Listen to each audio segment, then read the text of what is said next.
நம்முடைய கர்த்தராகிய இயேசு கிறிஸ்துவின் இனிய நாமத்திலே அடியேன் உங்களை வாழ்த்துகிறேன். இங்கே ஒரு காரியத்தை குறித்து சொல்லப்பட்டிருக்கிறது, ஜீவன். ஆதியாகமம் 7ஆம் அதிகாரம் 21வது வசனத்திலே நாம் பார்த்தோம் என்றால், அப்பொழுது மாம்ச ஜந்துக்களாகிய பறவைகளும் நாட்டு மிருகங்களும் காட்டு மிருகங்களும் பூமியின் மேல் ஊறும் பிராணிகள் யாவும் எல்லா நரஜீவன்களும் பூமியின் மேல் சஞ்சரிக்கிறவைகள் யாவும் ஆண்டன. சகல விதமான மாம்ச ஜீவன்கள், பறவைகள், மிருகங்கள், எவைகளுக்கெல்லாம் மாம்ச சரீரங்கள் இருக்கிறதோ அவைகள் எல்லாம் ஜீவன்கள் என்று இங்கே சாட்சியிடப்பட்டிருக்கிறது. ஒன்று மாம்ச சரீரம் கொண்டிருக்கக்கூடிய எல்லா ஜீவன்களும், மற்றொன்று நரர் ஜீவன்கள் என்று சொல்லப்பட்டிருக்கிறதை நாம் பார்க்கிறோம். சகல விதமான மாம்ச ஜீவன்கள், இதில் நரர் மாத்திரம் பிரித்தெடுக்கப்படுகிறார். அந்த மாம்சம் உள்ள சரீரம் கொண்டிருக்கிறார். இந்த நரரும் மற்ற ஜீவராசிகளைப் போல தனக்குள்ளாக ஜீவன் கொண்டிருக்கிறார், உயிரை கொண்டிருக்கிறார். சர்ப்பமும் அழியாத ஜீவனை தன்னகத்தை கொண்டிருக்கிறது. ஆதியாகமம் 3ஆம் அதிகாரம் 1வது வசனத்திலே நாம் பார்த்தோம் என்றால், தேவனாகிய கர்த்தர் உண்டாக்கின சகல காட்டு ஜீவன்களை பார்க்கிலும் சர்ப்பமானது தந்திரமுள்ளதாய் இருந்தது. அது ஸ்திரீயை நோக்கி, நீங்கள் தோட்டத்தில் உள்ள சகல விருட்சங்களின் கனியையும் புசிக்க வேண்டாம் என்று தேவன் சொன்னது உண்டோ என்றது. இங்கே சர்ப்பம் தனக்குள்ளாக ஜீவனை பெற்றிருக்கிறது என்று சாட்சியிடப்படுகிறது.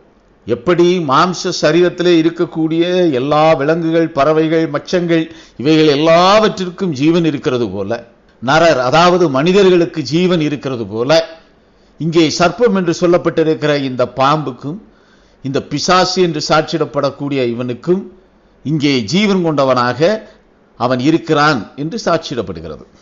மற்றொன்று கர்த்தருடைய ஜீவன் என்று சாட்சியிடுகிறது நாம் பார்க்கிறோம். அநேக இடங்களிலே கர்த்தருடைய ஜீவனை கொண்டு சொல்கிறேன் என்பதாக கர்த்தருடைய ஜீவனுக்குரிய அந்த கிரியைகள் சாட்சியிடப்படுகிறது. 2 ராஜாக்கள் 5ஆம் அதிகாரம் 20வது வசனத்திலே நாம் பார்த்தோம் என்றால், அங்கேயும் இதை குறித்து சொல்லப்பட்டிருக்கிறதை நாம் பார்க்கிறோம். தேவனுடைய மனுஷனாகிய எலிசாவின் வேலைக்காரன் கேயாசி என்பவன் அந்த சீரியனாகிய நாகமான் கொண்டு வந்ததை என் ஆண்டவர் அவன் கையிலே வாங்காமல் அவனை விட்டு விட்டார். நான் அவன் பிறகே ஓடி அவன் கையிலே எதாகிலும் வாங்குவேன் என்று கர்த்தருடைய ஜீவன் மேல் ஆணையிட்டு, இந்த ஜீவன் 4 விதமான தன்மையுள்ள ஜீவனாக இங்கே சாட்சியிடப்படுகிறது. ஒன்று நரர், மனிதர்கள். மற்றொன்று மனிதர்கள் தவிர மாமிசத்திலே இருக்கக்கூடிய சகல விதமான ஜீவன்கள், சகல விதமான உயிருள்ளவைகள். மற்றொன்று சர்ப்பம், மற்றொன்று கர்த்தருடைய ஜீவன் என்று சாட்சியிடப்படுகிறது. இங்கே சொல்லப்பட்டிருக்கிற முதல் 2ம் முடிவுக்குள்ளாக வரும் மாம்ச ஜீவன்கள். அதுவும் தன்னுடைய ஜீவனுக்குரிய அந்த காரியத்திலே மரணம் என்ற நிலைக்குள்ளாக வரும். நரர் மாமிச சரீரம் கொண்டிருக்கிறவர்கள், மனிதர்கள், இவர்களும் மரணம் என்ற நிலைக்குள்ளாக வருகிறார்கள். மற்றொன்று கர்த்தருடைய ஜீவன். கர்த்தர் ஜீவனுள்ள தேவன். அவர் அழியாமைக்குரிய சரீரம் கொண்டிருக்கிறவர். கர்த்தர் அழிவுக்குரியவர் அல்ல, கர்த்தர் அழியாமைக்குரியவர். நித்திய காலமாய் அழியாமைக்குரிய சரீரத்தை கொண்டிருக்கிறவர். இங்கே அவரால் சிருஷ்டிக்கப்பட்ட சிருஷ்டிப்புகள் இவை 3. நரரும் அவரால் சிருஷ்டிக்கப்பட்டவைகள், சகலவிதமான மாம்ச ஜீவன்களும் அவரால் சிருஷ்டிக்கப்பட்டவைகள், சர்ப்பமும் அவரால் சிருஷ்டிக்கப்பட்டது. ஆனால் அழியாமைக்குரிய தன்மையிலே இருக்கக்கூடிய ஜீவனை கொண்டிருக்கிறவர் கர்த்தர். அவர் அதே தன்மையிலே அழியாமைக்குரிய சரீரம் கொண்டவனாக அங்கே சர்ப்பத்துக்கு ஒரு ஜீவனை கொடுக்கிறார். சர்ப்பமும் தனக்குள்ளாக அழியாமை என்ற ஜீவனை கொண்டதாக இருக்கிறது. நர ஜீவன்கள், நரர் என்றால் மனிதர்கள். இந்த நர ஜீவனுக்குள்ளாக பிரிக்கத்தக்கத விதமாக கர்த்தர் வேறொரு காரியத்தை இங்கே சாட்சியிடுகிறார். லூக்கா எழுதின சுவிசேஷம் 12ஆம் அதிகாரம் 15வது வசனம். பின்பு அவர் அவர்களை நோக்கி, பொருளாசையை குறித்து எச்சரிக்கையாயிருங்கள். ஏனெனில் ஒருவனுக்கு எவ்வளவு திரளான ஆஸ்தி இருந்தாலும் அது அவனுக்கு ஜீவனல்ல என்றார். இங்கே இயேசு கிறிஸ்து கொடுக்கக்கூடிய சாட்சியானது, ஒருவன் திரளான ஆஸ்தியை கொண்டிருந்தாலும் அது அவனுக்கு ஜீவன் அல்ல என்று சொல்லக்கூடிய சாட்சியாக அமைகிறது. இஸ்ரவேலர்கள் ஜீவனுக்குரியவர்கள். ஏனென்றால் இஸ்ரவேலருக்குள்ளாக அழியாமையின் சரீரம் ஒன்று காணப்பட்டது. மற்ற நரர்கள், அவர்களுக்குள்ளாக ஜீவன் என்ற அழியாமைக்குரிய சரீரம் இல்லை. இஸ்ரவேலர்களுக்குள்ளாக ஜீவன் என்ற அழியாமையின் சரீரம் இருந்தது. அவர்களிடத்திலே நரருக்குரிய மாமிச சரீரமும் இருந்தது. அந்த இஸ்ரவேலருக்குள்ளே ஜீவன் என்ற அழியாமைக்குரிய ஒரு ஆவிக்குரிய சரீரமும் காணப்பட்டது. மாமிச சரீரம் கொண்டிருக்கக்கூடிய எல்லா மனிதர்களும் நரர். அவர்கள் பெற்றிருக்கக்கூடிய மாம்ச சரீரமானது முடிவுக்குள்ளாக கூடிய ஒரு மாம்ச சரீரம், அதாவது மரணத்துக்குள்ளாக கூடிய ஒரு மாம்ச சரீரம். நரர் யாவரும் தங்களுக்குள்ளாக ஜீவன் கொண்டிருக்கிறவர்கள், உயிர் வைத்திருக்கிறவர்கள். ஆனால் அப்படி நரர் யாவரும் தங்களுக்குள்ளாக உயிருள்ளவர்களாக ஜீவனுள்ளவர்களாக காணப்படுகிறவர்கள் மத்தியிலே இஸ்ரவேல் அங்கே வேறு விரிக்கப்படுகிறவனாக காணப்படுகிறார். ஏனென்றால் திரளான ஆஸ்தியை பெற்றிருக்கிறவனும் உயிரோடு இருக்கிறவனும் தனக்குள்ளாக இருக்கக்கூடிய அந்த ஜீவன் அவனுக்குள்ளாக இல்லாவிட்டால் அது அவனுக்கு ஒன்றுமில்லாத ஒரு நிலைக்குள்ளாகவே இருக்கும் என்று சாட்சியிடப்படுகிறது. ஏனென்றால் மாமிசம் அழிவுக்குள்ளாகிவிடும், அது முடிவுக்குள்ளாக வந்துவிடும். இந்த நரருக்குள்ளாக இஸ்ரவேல் என்ற ஜனத்தை கர்த்தர் அழியாத ஜீவனுக்குரிய ஜனமாக அங்கே வேறு பிரிக்கிறார். இது ஆபிரகாமிற்கு அவர் கொடுத்த வாக்குத்தத்தத்துக்குரிய காரியம். அவர் ஆபிரகாம், ஈசாக்கு, யாக்கோபு என்பவர்களோடு செய்து கொண்ட உடன்படிக்கை. அப்படி ஆபிரகாமுக்கு கொடுக்கப்பட்ட அந்த வாக்குத்தத்தத்தை நினைவு கூர்ந்து அந்த வாக்குத்தத்தத்துக்குரியவர்களாக இஸ்ரவேலர்களை அவர் தேர்ந்தெடுக்கிறார். இஸ்ரவேலர்களை தேர்ந்தெடுத்து நரருக்குள்ளாக அழிவுக்குரிய ஜீவனை கொண்டிருக்கிறவர்களுக்குள்ளாக அழியாமைக்குரிய அழியாத ஜீவனாகிய ஆத்மா கொண்டவர்களாக அங்கே இஸ்ரவேலர்கள் வேறு பிரிக்கப்படுகிறார்கள். நரர் அழிவுக்குரிய மாம்ச சரீரம். இந்த அழிவுக்குரிய மாம்ச சரீரத்துக்கு கொண்டிருக்கக்கூடிய ஜனங்களுக்குள்ளாக அவருடைய சிருஷ்டிப்புகளில் இருந்து அவர் அழியாமைக்குரிய சரீரம் என்று சொல்லப்படுகிற நித்திய ஜீவனுக்குரிய தன்னுடைய கிரியைகளுக்காக இஸ்ரவேலர்களை வேறு பிரித்தார். அப்படி வேறு பிரிக்கப்பட்ட இஸ்ரவேலர்கள் தவிர மீதியாக மாம்ச சரீரத்திலே காணப்பட்ட யாவரும் நரர். அவர்கள் தங்கள் மாம்ச சரீரத்தோடு தங்களுடைய கிரியைகளை நிறைவேற்றி அதோடு முடிந்து விடுவார்கள்.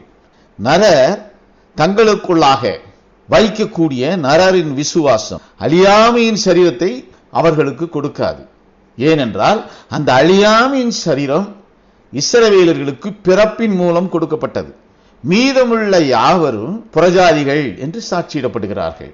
புறஜாதிகளாகிய இந்த நரர் தங்களுக்குள்ளாக தாங்கள் வைக்கக்கூடிய விசுவாசமோ தாங்கள் ஆபிரகாமுடைய தேவனிடத்திலே வைக்கக்கூடிய பற்றுதலை கொண்டோ அவர்களுக்குள்ளாக உள்ளான மனிதன் என்ற அழியாமையின் சரீரம் உருவாகாது. இது பழைய ஏற்பாட்டு காலம். யோவான் எழுதின சுவிசேஷம் 1 அதிகாரம் 4வது வசனத்திலே நாம் பார்க்கிறோம், அவருக்குள் ஜீவன் இருந்தது, அந்த ஜீவன் மனுஷருக்கு ஒளியா இருந்தது. அவருக்குள் ஜீவன் இருந்தது, கர்த்தருக்குள் ஜீவன் இருந்தது. கர்த்தருக்குள்ளாக இருந்த அந்த ஜீவன் இயேசு கிறிஸ்துவுக்குள் அனுப்பப்பட்டது. ஏனென்றால் நாம் பார்த்தோம், இயேசு தேவனுடைய குமாரனாகிய கிறிஸ்து என்று நீங்கள் விசுவாசிக்கும் பொழுது நீங்கள் நித்திய ஜீவனுக்குரியவர்களாக மாறுவீர்கள் என்று யோவான் சாட்சியிடுகிறதை பார்த்தோம்.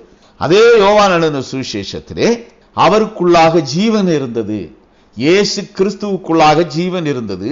அந்த ஜீவன் மனுஷனை உயிர்ப்பிக்கிற ஒளியாக இருந்தது. ரோமாபுரியாருக்கு பவுல் எழுதின நிருபம் 6 அதிகாரம் 23வது வசனத்திலே நாம் பார்க்கிறோம், பாவத்தின் சம்பளம் மரணம், தேவனுடைய கிருபை வரமோ நம்முடைய கர்த்தராகிய இயேசு கிறிஸ்துவினால் உண்டான நித்திய ஜீவன். கிறிஸ்துவுக்குள் அருமையானவர்களே, இங்கே கர்த்தராகிய இயேசு கிறிஸ்துவினால் நித்திய ஜீவன் என்று சாட்சியிடப்படுகிறது. இந்த நித்திய ஜீவன் இஸ்ரவேலருக்குள்ளாக வரும் பொழுது இஸ்ரவேலுடைய விசுவாசம் இயேசுவை கிறிஸ்து என்று விசுவாசிக்கும் பொழுது அவர்களுக்குள்ளாக இருந்த அழியாமையின் சரீரம் அது நித்திய ஜீவனுக்குரிய சரீரமாக மாறுகிறது. இங்கே புறஜாதிகளாகிய நமக்கு ஒரு கிருபை கொடுக்கப்பட்டது.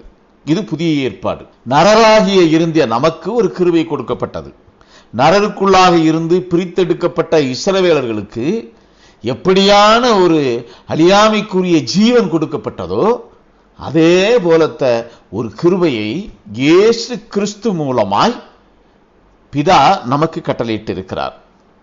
அது அவருடைய நாமத்திலே கட்டளையிடப்பட்டிருக்கிறது.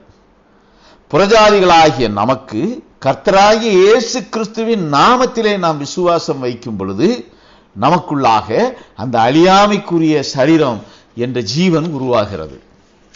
மற்ற நரர்களுக்கு மத்தியிலே இருந்து இந்த விசுவாசத்தின் மூலம் அழியாமைக்குரிய சரீரத்தை ஜீவனை பெறுகிறவன் புறஜாதி கிருபை பெற்றவன் என்று சாட்சியிடப்படுகிறது. பழைய ஏற்பாட்டு காலத்திலே விசுவாசத்தின் மூலம் நரருக்குள்ளாக இஸ்ரவேல் அல்லாதவர்களுக்குள்ளாக அந்த ஆவியின் சரீரம் உருவாகாது. இந்த ஆவியின் சரீரம் உருவாவதற்கு இங்கே ஒரு கிருபை இயேசு கிறிஸ்து மூலமாக வருகிறது. ஒரு ஜீவன் இயேசு கிறிஸ்து மூலமாக வருகிறது.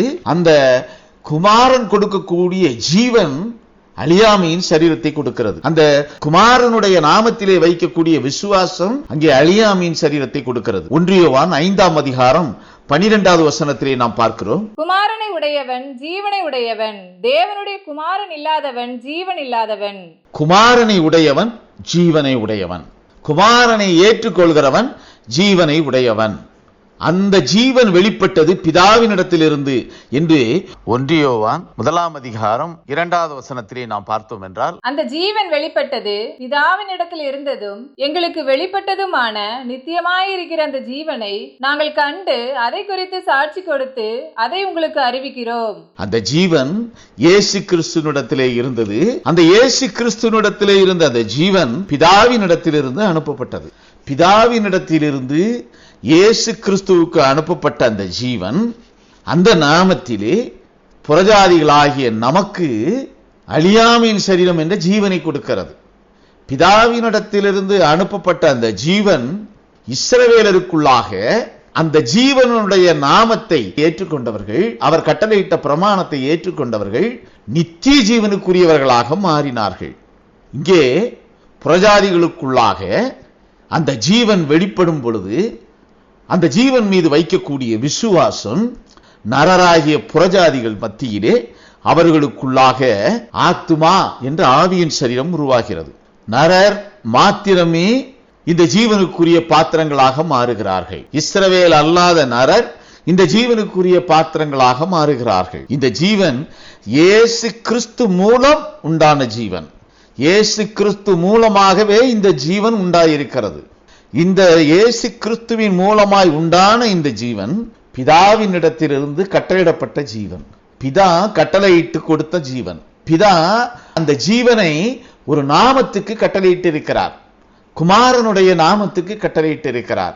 அங்கே கர்த்தராகிய இயேசு கிறிஸ்து என்ற நாமம் விசுவாசத்தின் மூலம் நரருக்குள்ளாக ஜீவனை கொடுக்கக்கூடிய நாமம், புறஜாதிகளுக்குள்ளாக ஜீவனை கொடுக்கக்கூடிய நாமம். பிதாவினிடத்திலிருந்து அந்த ஜீவன் இயேசு கிறிஸ்து மூலமாய் நரருக்குள்ளாக வருகிறது. நரருக்குள்ளாக இந்த ஜீவன் வேறு எவ்விதத்திலும் உருவாகாது. இந்த ஜீவன் உருவாக்க கட்டளையிடுகிறவர் பிதா. பிதா தவிர வேறு ஒருவராலும், காப்பாற்றுவதற்கு அபிஷேகம் பண்ணப்பட்டவளாலோ அல்லது இந்த பூமிக்குரிய கிரியைகளை செய்யக்கூடிய யாராக இருப்பினும் அவர்களுக்கு வேறொரு ஜீவனாகிய இந்த அழியாமையின் சரீரத்தை உருவாக்க இயலாது. பிதா தவிர இந்த ஜீவனை அழியாத சரீரத்தை வேறு ஒருவராலும் உருவாக்க இயலாது. இயேசு கிறிஸ்துவின் மூலமாய் உண்டான அந்த ஜீவன். மற்றொன்று நித்திய ஜீவன். இயேசு கிறிஸ்து மூலமாய் ஜீவன் உண்டாயிற்று. முதலாவது பார்த்தோம், மாம்ச சரீரத்திலே இருக்கக்கூடிய உயிர் அநேக இடங்களிலே ஜீவன் என்று சாட்சியிடப்பட்டிருக்கிறது. இது உயிர். இந்த ஜீவனாகிய இந்த உயிர் எல்லா மாம்ச சரீரத்திலும் இருக்கிறது. அப்படி எல்லா மாம்ச சரீரத்திலும் இருக்கக்கூடிய இந்த ஜீவன், இந்த உயிர், அது மாம்ச சரீரம் மரணம் அடைகிற வரையிலும் அதனிடத்திலே இருக்கும். அந்த மாம்ச சரீரம் மரணம் அடைந்த பின் அந்த உயிர் அந்த சரீரத்தை விட்டு பிரிந்து சென்றுவிடும். அப்படி பிரிந்து செல்லக்கூடிய ஜீவன் உள்ளவர்கள் நரர்கள். அப்படி பிரிந்து செல்லக்கூடிய ஜீவன் கொண்டிருக்கக்கூடிய நரர்களுக்குள்ளாக கர்த்தர் அன்று இஸ்ரவேலர்களை தெரிந்தெடுத்தார். அந்த இஸ்ரவேலர்களுக்குள்ளாக அழியாமையின் சரீரம் என்ற நித்திய ஜீவன் உருவாயிற்று. அப்படி அழியாமையின் சரீரம் என்ற நித்திய ஜீவனை கொண்டிருந்தவர்கள் இஸ்ரவேலர்கள். ஏனென்றால் அழிந்து போகிற ஜீவன் அது மாமிசத்திலே இருந்த ஜீவன். அழியாமைக்குரிய ஜீவன் அது ஆவிக்குரிய சரீரத்தின் ஜீவன். அப்படி அழியாமைக்குரிய ஆவிக்குரிய சரீரத்தை பெற்றிருக்கிறவன் தனக்குள்ளாக ஆவியின் சரீரம் என்ற ஜீவனை பெற்றவனாக மாறுகிறான். அப்படி ஆவியின் சரீரம் என்ற ஜீவனை பெற்றவன் தனக்குள்ளாக இருக்கக்கூடிய அந்த ஜீவன் நித்திய ஜீவனாக மாறுவதற்கு கட்டளையிடப்படுவது பிரமாணம். யாருக்குள்ளாக இந்த அழியாமையின் சரீரம் இருக்கிறதோ அவர்களுக்கு கட்டளையிடப்படுவதே பிரமாணம். பிரமாணம் வெறும் நரஜீவங்களுக்குரியவர்களுக்கு அல்ல, அழியாமையின் சரீரத்தை தன்னுடைய நரஜீவனுக்குள்ளாக பெற்றிருக்கக்கூடியவர்களுக்கு கட்டளையிடப்படுவதே பிரமாணமாகும். அந்த பிரமாணமே பிதா மூலமாக கட்டளையிடப்படுகிற பிரமாணம். பிதா அந்த பிரமாணத்தை பழைய ஏற்பாட்டு காலத்திலே யெகோவா என்ற நாமத்திலே வெளிப்படுத்தினார். புதிய ஏற்பாட்டு காலத்திலே அந்த பிரமாணத்தை கர்த்தராகிய இயேசு கிறிஸ்து என்ற நாமத்திலே வெளிப்படுத்தினார். ஏனென்றால் கர்த்தராகிய இயேசு கிறிஸ்து என்ற நாமம் மாம்சத்திற்குரிய சரீரத்திலே இருந்து தன்னை வெளிப்படுத்தி தன்னுடைய கிரியைகளை பிதாவுக்கேற்ற கிரியைகளாய் நிறைவேற்றின அந்த மாம்ச சரீரத்துக்கு கொடுக்கப்பட்டிருந்த நாமமாகும். அந்த நாமமே எல்லா நாமத்துக்கும் மேலாக பிதாவினுடைய நாமமாக உயர்த்தப்பட்டிருக்கிறது. அப்படி பிதாவினுடைய நாமமாய் உயர்த்தப்பட்ட அந்த நாமம் தனக்குள்ளாக நரராக இருந்து ஜீவனை பெற்றிருக்கிறவர்கள் அங்கே நித்திய ஜீவனை பெறுவதற்காக ஒரு பிரமாணம் அனுப்பப்படுகிறது. அந்த பிரமாணம் அவர்களுக்குள்ளாக நரராக இருந்து தங்களுக்குள்ளாக ஜீவனை பெற்றிருக்கிற கிறிஸ்தவர்களுக்காக கொடுக்கப்படுகிற பிரமாணம். அந்த பிரமாணம் சத்தியம் என்று சாட்சியிடப்படுகிறது. இந்த நரராக இருந்த இந்த புறஜாதிகள் தனக்குள்ளாக அழியாமையின் சரீரத்தை பெற்றுக்கொள்வதற்காக அங்கே அவர்களிடத்திலே விசுவாசம் தேவைப்படுகிறது. விசுவாசம் இல்லாதவன் தனக்குள்ளாக அழியாமைக்குரிய ஜீவனை பெற்றுக்கொள்ள மாட்டான்.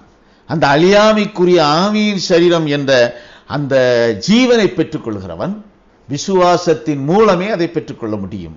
அந்த விசுவாசம் பிதாவின் நாமமாய் உயர்த்தப்பட்டிருக்கிற கர்த்தராகிய இயேசு கிறிஸ்து என்ற நாமத்தின் மூலம் கட்டளையிடப்படக்கூடிய ஜீவனாகும். இப்படி ஜீவனை பெற்றுக்கொண்டவன், அழியாமையின் சரீரத்தை பெற்றுக்கொண்டவன் நித்திய ஜீவனுக்குரியவனாக மாற அவன் கிரியைகளை மேற்கொள்ள வேண்டும். அவனுடைய கிரியைகள் நித்திய ஜீவனுக்கு ஏற்ற கிரியைகளாக இருக்கும் பொழுதே அந்த ஜீவன் என்று சொல்லப்படுகிற அந்த ஆத்துமா அழியாமைக்குரிய காரியத்திலே பரலோக ராஜ்யத்திலே கர்த்தருடைய பந்தியிலே இருக்கக்கூடிய கிருபையை பெற்றதாக அமையும். விசுவாசத்தின் மூலம் ஜீவன், அப்படி ஜீவனை பெற்றிருக்கிறவன் அந்த ஜீவனை நித்திய ஜீவனாக மாற்றுவதற்காக அவனிடத்திலே கிரியைகள் காணப்பட வேண்டும். அந்த கிரியைகள் பிரமாணத்தின்படியாக இருக்க வேண்டும். ஜீவனை பெற்றிருக்கிறவன் பிரமாணத்தின்படி கிரியைகளை செய்யும் பொழுது அவன் நித்திய ஜீவனுக்குரியவனாக மாறுகிறான். பழைய ஏற்பாட்டு காலத்திலே ஜீவனை பெற்றிருந்தவர்கள் இஸ்ரவேலர்கள். அப்படி ஜீவனை பெற்றிருந்த இஸ்ரவேலர்கள் அங்கே அவர்களுக்கு ஒரு கிரியை செய்வதற்காக ஒரு பிரமாணம் கொடுக்கப்பட்டது. அந்த பிரமாணம் நியாய பிரமாணம். அந்த நியாய பிரமாணம் சத்தியம். சத்தியத்தின்படியாக அவருடைய நியாய தீர்ப்பு இருக்கும் என்று வேதத்திலே நாம் பார்க்கிறோம். அவருடைய தீர்ப்பு சத்தியத்தின்படி இருக்கும். அந்த சத்தியம் பிரமாணமாக சாட்சியிடப்படும். யோவான் எழுதின சுவிசேஷம் 17ஆம் அதிகாரம் 3வது வசனத்திலே நாம் பார்க்கிறோம். ஒன்றான மெய்தேவனாகிய உம்மையும் நீர் அனுப்பினவராகிய இயேசு கிறிஸ்துவையும் அறிவதே நித்திய ஜீவன். ஒன்றான மெய்தேவனாகிய உம்மையும் நீர் அனுப்பினவராகிய இயேசு கிறிஸ்துவையும் அறிவதே நித்திய ஜீவன் என்று சாட்சியிடப்பட்டிருக்கிறது. நித்திய ஜீவனை பெற வேண்டும் என்றால் இங்கே சங்கமகாலம் என்று சொல்லப்படுகிற இந்த காலத்திலே கர்த்தர் கொடுக்கக்கூடிய சாட்சி என்னவாக இருந்தது என்றால் தேவனையும் அவர் அனுப்பின இயேசு கிறிஸ்துவையும் அறியக்கூடிய அறிவு நித்திய ஜீவன். இஸ்ரவேலர்கள் தேவனையும் விசுவாசிக்க வேண்டும், அவர் அனுப்பின இயேசு கிறிஸ்துவையும் விசுவாசிக்க வேண்டும்.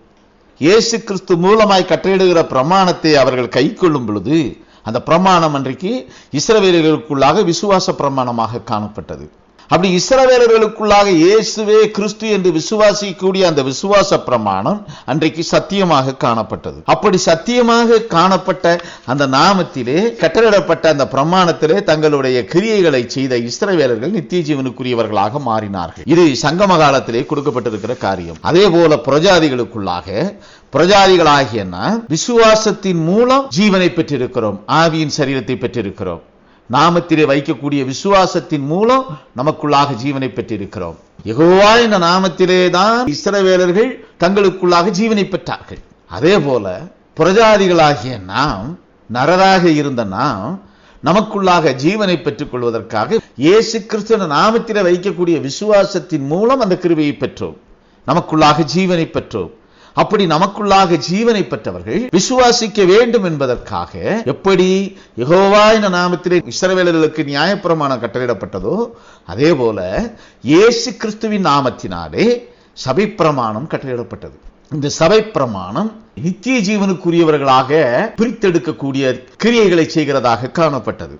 சபை பிரமாண கிரியைகள் ஒருவனை நித்திய ஜீவனுக்குரியவனாக மாற்றிற்று. இவைகள் சபைக்காலங்கள் முழுவதிலும் கட்டளையிடப்பட்ட கிரியைக்குரிய பிரமாணமாக சாட்சியிடப்படுகிறது. யோவான் எழுதின சுவிசேஷம் 6ஆம் அதிகாரம் 47வது வசனம். என்னிடத்தில் விசுவாசமாய் இருக்கிறவனுக்கு நித்திய ஜீவன் உண்டென்று மெய்யாகவே மெய்யாகவே உங்களுக்கு சொல்லுகிறேன். என்னிடத்தில் விசுவாசமாய் இருக்கிறவனுக்கு நித்திய ஜீவன். இன்று மெய்யாகவே மெய்யாகவே உங்களுக்கு, இஸ்ரவேலர்களுக்கு அவர் கொடுக்கக்கூடிய சாட்சி, சங்கம காலத்திலே அவரிடத்திலே விசுவாசமா இருக்கிற இஸ்ரவேலன் நித்திய ஜீவனுக்குரியவனாக மாறுகிறான். அவனுடைய கிரியைகள் அவருடைய நாமத்திலே வைக்கக்கூடிய விசுவாசத்தின் மூலம் நித்திய ஜீவனுக்குரியவனாக மாற்றிற்று. யோவான் எழுதின சுவிசேஷம் 5ஆம் அதிகாரம் 24வது வசனம். என் வசனத்தை கேட்டு என்னை அனுப்பினவரை விசுவாசிக்கிறவனுக்கு நித்திய ஜீவன் உண்டு. அவன் ஆக்கினை தீர்ப்புக்குட்படாமல் மரணத்தை விட்டு நீங்கி ஜீவனுக்குட்பட்டு இருக்கிறான் என்று மெய்யாகவே மெய்யாகவே உங்களுக்கு சொல்லுகிறேன். என் வசனத்தை கேட்டு என்னை அனுப்பினவரை விசுவாசிக்கிறவனுக்கு நித்திய ஜீவன். இங்கே இஸ்ரவேலருக்கு கொடுக்கப்படுகிற வார்த்தை என்னவென்றால், அவருடைய வசனத்தை கேட்டு, அவருடைய வார்த்தையை கேட்டு அவரை அனுப்பினவரை விசுவாசிப்பது. இங்கே இயேசு கிறிஸ்து பிரமாணமாக காணப்படுகிறார். முந்தைய நியாயப்பிரமாணம் அங்கே காலாவதியான பிரமாணமாக மாறிற்று. அங்கே இஸ்ரவேலர்களுக்கு காலாவதியான அந்த பிரமாணத்தின் மூலம் நித்திய ஜீவன் கட்டளையிடப்படவில்லை. அவர்களுக்கு கொடுக்கப்படுகிற அந்த நித்திய ஜீவனுக்குரிய பிரமாணம் இயேசு கிறிஸ்துவாய் காணப்படுகிறார். இயேசு கிறிஸ்துவே அந்த பிரமாணம். அவரிடத்திலே விசுவாசம் வைத்து அவரை நாடாதவர்கள், அந்த வார்த்தையை தேடாதவர்கள், விசுவாசிக்க வேண்டும் என்று கட்டளையிடப்பட்ட அந்த பிரமாணத்தை கைக்கொள்ளாதவர்கள், ஆசாரியர்கள், வேதபாரகர்கள், மூப்பர்கள், அவர்கள் தங்களுக்குள்ளாக காணப்பட்ட மேட்டிமையின் மூலமாக அவரிடத்திலே போவதற்கு மனதில்லாதிருந்தார்கள். அந்த பிரமாண தண்டையிலே சென்று தங்களுடைய விசுவாச கிரியைகளை பூரணப்படுத்த அவரிடத்திலே செல்ல மனதில்லாதிருந்தார்கள். அவர்களுடைய கிரியைகள் ஆக்கினிக்குரிய கிரியைகளாக மாற்றிற்று. ஏனென்றால் அவர்களிடத்திலே காணப்பட்ட மேட்டிமை அங்கே இயேசு கிறிஸ்துவை இன்னார் என்று அறிய விடாதபடிக்கு அங்கே அவர்களுடைய கண்களை மறைத்தது. மேட்டிமை பிசாசுக்குரியது, இயேசு கிறிஸ்து சத்தியம். சத்தியத்தைக்கு எதிர்த்து நிற்கிறவன் பிசாசுக்குரியவன். அங்கே ஆசாரியன் கர்த்தரால் நியமிக்கப்பட்டவன், அபிஷேகம் பண்ணப்பட்ட ஆரோனுடைய வம்சத்திலே வந்தவன்.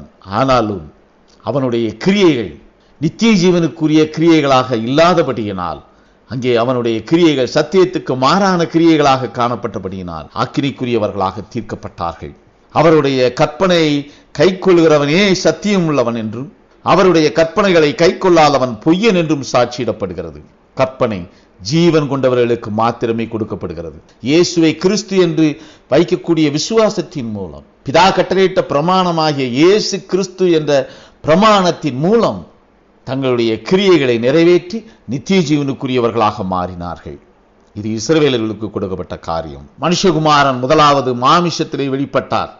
அங்கே இஸ்ரவேலருக்குள்ளாக விசுவாசத்தை காண இயலாத ஒரு நிலையிலே இருந்தது. ஏனென்றால் அவரை விசுவாசித்தவர்களை விட அவரிடத்திலே அவிசுவாசமாய் இருந்த இஸ்ரவேலர்களே அதிகம். அவரை ஏற்றுக்கொள்ளாத இஸ்ரவேலர்கள் அங்கே நித்திய ஜீவனை இழந்தவர்களாக காணப்பட்டார்கள். இங்கே மனுஷகுமாரன் மறுபடியும் வரப்போகிறார். மறுரூபமான இயேசு கிறிஸ்து மறுரூபமான தன்னுடைய சரீரத்தின் மூலம் வரப்போகிறார். அப்படி மறுரூபமாகி அவர் வரும்பொழுது அங்கே விசுவாசம் இல்லாதிருக்கக்கூடிய ஒரு நிலை, அந்த விசுவாசம் அந்த சங்கமத்திலே அனுப்பப்பட்டிருக்கிற அவருடைய வார்த்தையினிடத்திலே வைக்கக்கூடிய விசுவாசம் இன்மையே காட்டுகிறது. கிறிஸ்துவுக்குள்ள அருமையானவர்களே, விசுவாசம் நாமத்தில் இராதிருந்ததால் இஸ்ரவேலர்கள் ஜீவனை இழந்த நிலையிலே காணப்பட்டார்கள். அந்த ஜீவன் அவர்களுக்குள்ளாக இருந்த ஆத்துமா. அதே போலத்தொரு நிலை அங்கே சங்கமத்திலே மனுஷகுமாரன் தன்னுடைய மனவாட்டியை எடுத்துக்கொள்ள வரும் பொழுது அங்கே விசுவாசம் இல்லாத நிலை எப்படியாக இஸ்ரவேலர்களிடத்திலே காணப்பட்டதோ அதே போலத்தொரு நிலைதான் மனுஷகுமாரன் வரும் பொழுதும் அங்கே நிகழும் என்று சாட்சியிடப்படுகிறது. பிரமாணம் நாமமாக மாறும். இயேசு கிறிஸ்து பிரமாணமாக சாட்சியிடுகிறார். அந்த பிரமாணம் அவருடைய நாமமாக சாட்சியிடப்படுகிறது. அதே போலத்தொரு நிலை அங்கே நாமம் மாறும்போது விசுவாசம் இல்லாதிருக்கக்கூடிய ஒரு நிலை புறஜாதிகளுக்குள்ளும் காணப்படும். நரராக இருந்து ஜீவனை பெற்றிருக்கிற கிறிஸ்தவர்களுக்குள்ளாகவும் காணப்படும். அப்படி காணப்படக்கூடிய அந்த வேளை விசுவாசம் இல்லா நிலை என்று சாட்சியிடப்படுகிறது. அப்படி விசுவாசம் இல்லாதிருக்கக்கூடிய அந்த நிலை ஜீவனை இழக்கக்கூடிய நிலையை புறஜாதிகளுக்குள்ளாக உருவாக்கும். புறஜாதிகள் பெற்றிருக்கிற ஆவியின் சரீரம் என்ற ஜீவனை இழக்கத்தக்கதான ஒரு கிரியையை அங்கே அவர்களுக்குள்ளாக நிகழ்விக்கும். வார்த்தை மாம்சமானதற்கு கொடுக்கப்பட்ட நாமம் அங்கே மாற்றி அமைக்கப்படுகிறது. வார்த்தை மாம்சமான போது அங்கே கொடுக்கப்பட்ட நாமம், அந்த வார்த்தைக்காக கொடுக்கப்பட்ட நாமம், அந்த மாம்ச சரீரத்துக்காக கொடுக்கப்பட்ட நாமம் கர்த்தராகிய இயேசு கிறிஸ்து என்ற நாமம். கர்த்தராகிய இயேசு கிறிஸ்து என்ற நாமம் அந்த மாம்சத்துக்குரிய நாமத்தின் கிரியைகள் முறிவடையும் வரையிலும் அது தன்னுடைய கிரியைகளை நிறைவேற்றி வரும். வார்த்தை மாமிசமான போது கொடுக்கப்பட்ட நாமம் கர்த்தராகிய இயேசு கிறிஸ்து என்ற நாமம். அந்த நாமம் மாமிசத்திற்குரியவர்களாகிய அவருடைய சொந்த ஜனங்களால் ஏற்றுக்கொள்ளாதிருக்கக்கூடிய ஒரு நிலை, அவர்களுக்கு கொடுக்கப்பட்டிருந்த அந்த கிருபை பறிக்கப்பட்ட ஒரு நிலைக்குள்ளாக வருகிறது. மாம்ச சரீரத்துக்குரிய அங்கே இஸ்ரவேலர்களுக்காக கொடுக்கப்பட்ட கிருபைக்குரிய பாத்திரமாக காணப்பட்டது. அந்த மாம்ச சரீரம் பிற்கப்பட்டு அது மறுரூபமாகி புறஜாதிகளாகிய நமக்கு ஜீவனை கொடுக்கக்கூடிய சரீரமாக சபை என்று தன்னுடைய கிரியைகளை நிறைவேற்றி நம்மத்திலே ஜீவனை கொடுத்தது. இஸ்ரவேலர்கள் மாமிசமாய் வெளிப்பட்ட அந்த வார்த்தையை ஏற்றுக்கொள்ளவில்லை. இஸ்ரவேலர்கள் யெகோவா என்ற நாமத்திலே தங்களுக்குள்ளாக பிறப்பின் மூலம் ஜீவனை பெற்றிருக்கும் பொழுது அவர்களுக்குள்ளாக அனுப்பப்பட்ட அந்த பிரமாணமாகி அவருடைய நாமத்திலே வைக்காத விசுவாசம் அவர்களை ஆக்கினைக்குரியவர்களாக மாற்றிற்று. அங்கே அவர்களுக்குள்ளாக கொடுக்கப்பட்ட ஜீவன் என்ற உள்ளான மனிதனுடைய கிரியைகள் நிறுத்தப்பட்டது. அதே போலத்த ஒரு நிலை மறுபடியுமாக அந்த வார்த்தை நிறைவேற்றின அந்த கிரியைகளை சாட்சியிடும் பொருட்டாக இந்த பூச்சக்கரத்துக்கு மறுபடியும் அனுப்பப்படுகிற அந்த வார்த்தை தன்னுடைய நாமத்தை தேவனுடைய நாமமாய் உயர்த்தி தன்னுடைய கிரியைகளை இந்த பூச்சக்கரத்திலே செய்யும் பொழுது அதனை விசுவாசிக்கக்கூடிய நரராக இருந்து ஜீவனை பெற்ற புறஜாதிகள் நித்திய ஜீவனுக்குரியவர்களாக மாறுவார்கள். யெகோவா இந்த நாமம் இஸ்ரவேலர்கள் ஜீவனுக்குரிய நாமம். அப்படி ஜீவனுக்குரிய நாமத்தை கொண்டிருந்தவர்கள் அவர்களுக்கு கொடுக்கப்பட்ட கடைசி காலத்திலே அவர்களுக்கு கொடுக்கப்பட்ட அந்த உள்ளான மனிதனுக்குரிய அந்த ஜீவன் என்ற நிலை நிறுத்தப்படும் முன்பாக எப்படியாக ஒரு பிரமாணம் நாமமாக சாட்சியிடப்பட்டதோ அதே போலத்த ஒரு நிலை கிறிஸ்தவர்களுக்குள்ளாகவும் ஒரு பிரமாணம் நாமமாக சாட்சியிடப்படும். கர்த்தராகிய இயேசு கிறிஸ்து என்ற நாமத்திலே நமக்குள்ளாக நாம் பெற்றிருக்கக்கூடிய அந்த அழியாமையின் சரீரம் நித்திய ஜீவனை அடையும் பொருட்டாக வேறொரு நாமம் பிரமாணமாக சாட்சியிடப்படும். அப்படி வேறொரு நாமம் பிரமாணமாக சாட்சியிடப்படுவதை விசுவாச பிரமாணத்தின் மூலம் ஏற்றுக்கொள்கிறவன் நித்திய ஜீவனுக்குரியவனாக மாறுவான். விசுவாசத்தின் மூலம் ஏற்றுக்கொள்ளக்கூடிய கிறிஸ்தவன் நித்திய ஜீவனுக்குரியவனாக மாறுவான். இது கடைசி ஏற்பாட்டின் காலம். இங்கே நாமம் பிரமாணமாக சாட்சியிடப்படுகிறது. அப்படி அவருடைய நாமம் பிரமாணமாக வெளிப்படும் வேளையிலே அந்த நாமமானது சாட்சியிடப்படும். அது அவருடைய சாட்சிகள் மூலம் இந்த பூச்சக்கரத்திலே சாட்சியிடப்படும். அப்படி சாட்சியிடக்கூடிய அவருடைய சாட்சிகளின் பிரமாணத்தை நாம் ஏற்றுக்கொள்ளும் பொழுது நமக்குள்ளாக பெற்றிருக்கிற ஜீவனை நித்திய ஜீவனுக்குரியதாக நாம் நம்முடைய கிரியைகளின் மூலம் நிறைவேற்ற கர்த்தர் நமக்கு அனுகிரகம் செய்வார். கிறிஸ்துவுக்குள் அருமையானவர்களே, வார்த்தை எப்படியாக அன்று மாமிசத்திலே வந்து கர்த்தராகிய இயேசு கிறிஸ்து என்ற நாமமாய் அங்கே இஸ்ரவேலருக்குள்ளாக சாட்சியிட்டதோ அதே போலத்தோரு நிலை கடைசி ஏற்பாட்டிலும் அவருடைய நாமம் பிரமாணமாய் தேவனுடைய வார்த்தை என்று சாட்சியிடப்படும். அப்படி சாட்சியிடக்கூடிய அந்த சாட்சியை ஏற்றுக்கொள்வோம். அந்த பிரமாணத்தை விசுவாசிக்கக்கூடிய விசுவாசத்தின் மூலம் நம்முடைய கிரியைகளை நிறைவேற்றும் பொழுது நாம் நித்திய ஜீவனுக்குரியவர்களாக மாறுவோம். கர்த்தர் தாமே தொடர்ந்து தம்முடைய கிருபை நமக்கு கட்டளையிடுவாராக. ஆமென், ஆமென்.